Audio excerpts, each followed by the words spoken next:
Magandang araw mga kaibigan. Bigyan natin ng reaksyon, opinion ngayon itong post ang balita ngayon. Title, Teknolohiyang Pangkalawakan kontra Korupsyon. Sa isang makabagong hakbang ng Administrasyong Marcos Jr., pumirma ang DPWH at Philippine Space Agency sa isang Memorandum of Agreement na layong gamitin ang space technology upang bantayan at labanan ang korupsyon sa mga proyekto ng DPWH sa buong bansa. Ayon kay DPWH Secretary Vince Dizon, tinatayang 25,000 hanggang 30,000 proyekto ng ahensya ang kasalukuyang isinasagawa. Kaya't panahon na umano para gumamit ng teknolohiya upang mapigilan ang irregularidad at mapabuti ang transparency. There are at least 25 to 30,000 ongoing DPWH projects and kailangang gumamit tayo ng teknolohiya. We want to thank the PhilSA kasi tinutulungan nila tayo para ma-monitor at hindi na maulit itong mga nakita nitong mga nakaraang taon at dekada na niloloko lang tayo nitong mga ibang tao sa DPWH.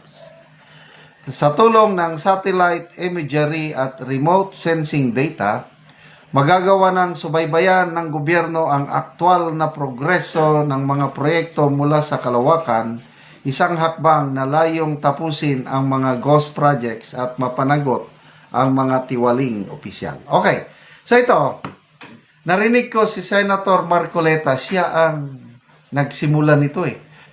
Kasi nung siya pa ang Blue Ribbon Committee Chairman, parang napatawag niya yung ahensya na yan at napag-alaman na may kakayahan ang ahensya, yung real-time intelligence o real-time imagery.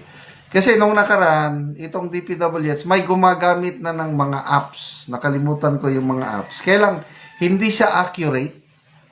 Kaya niloloko lang tayo ng taga DPWH kasi yung ginagamit nilang technology iba. Hindi real time. Kaya maganda at ito, ulitin ko, si Senator Marcoleta ang original idea ito, nanggaling sa kanya at isinadjust na lang niya sa DPWH na ito, gagamitin naman. Batang tanong, will it be enough itong space technology para mapigilan ang korupsyon? Tingin ko hindi. Makakatulong. Kaya lang, dapat samahan mo, una, leadership. Kung ang Pangulo natin, example nung nakarana, Pangulo natin, relaxing lang. Kung anong i-report ni Secretary Bunuan, yun lang. Kaya, pinagmayabang pa niya 5,500 flood control projects, pinalakpakan naman. Kasi ang Pangulo, mahina, he does not have a feel of the, yung graphs niya sa situation on the ground, wala. As in, wala. Kami sa military, mga commanders na kami sa field, buhay ang nakataya. Kaya nung naging commander ako on the ground, battalion level, brigade level, halos hindi ako makatulog. Minumonitor ko, pinag-aralan ko ang mga sitwasyon, yung mga signs. Kasi, konting kamali o konting pagkukulang lang, mamamatayan kami ng tao at ayoko mangyari. At salamat naman, walang nangyari under my command na namatayan ako ng madaming You had to feel the ground, or you had to be in control of the situation kung commander ka. Ganun kami. Ang Pangulo, based sa isiniwalat ni BP Sara, hindi yan nagtatrabaho, hindi yan nagtatanong. Relaxing. Biruin mo, sabi ni BP Sara, alas 10 pa lang, alas 10:30 sa umaga, nagpunta ang BP sa opisina ng Pangulo para magpaalam, mag-resign na. Amoy alak na.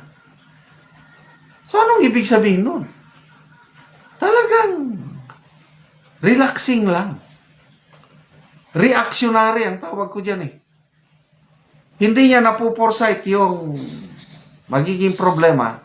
Pag dumating ang problema, saka na lang nagre-react. Ganon pang nangyayari. Kaya, kung hindi magbago ng leadership style ang Pangulo, I don't believe so. Next! Dapat may masampulan, mapakulong na mga utak, mga mastermind.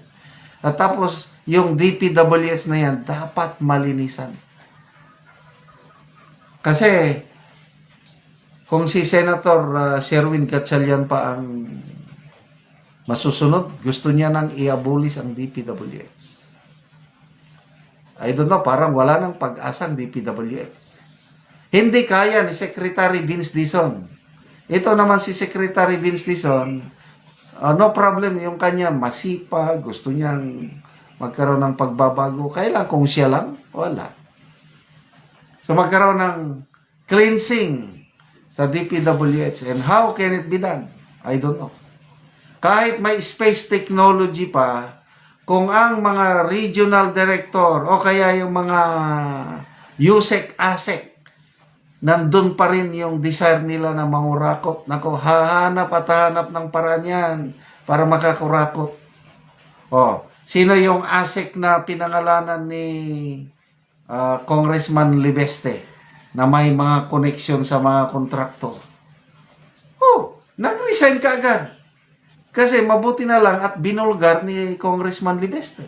Mga ganun ba? Kaya, itong space technology can help. Kailangan is leadership. Yung totohanan ba talaga na bayan muna bago sarili.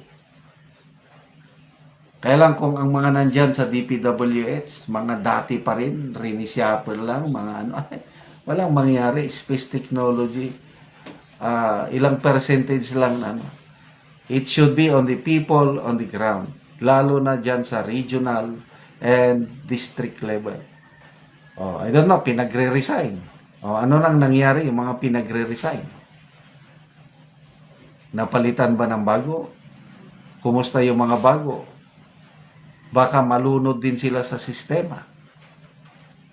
So, good luck sa administrasyong ito sa paglaban sa korupsyon. Sana makatulong ang space technology. Salamat mga kaibigan sa inyong pagsubaybay sa ating channel. Nakakatulong kayo ng malaki sa Tribong Talanding ng Bukidnon dahil ang income natin sa channel na ito is pantulong po sa tribo.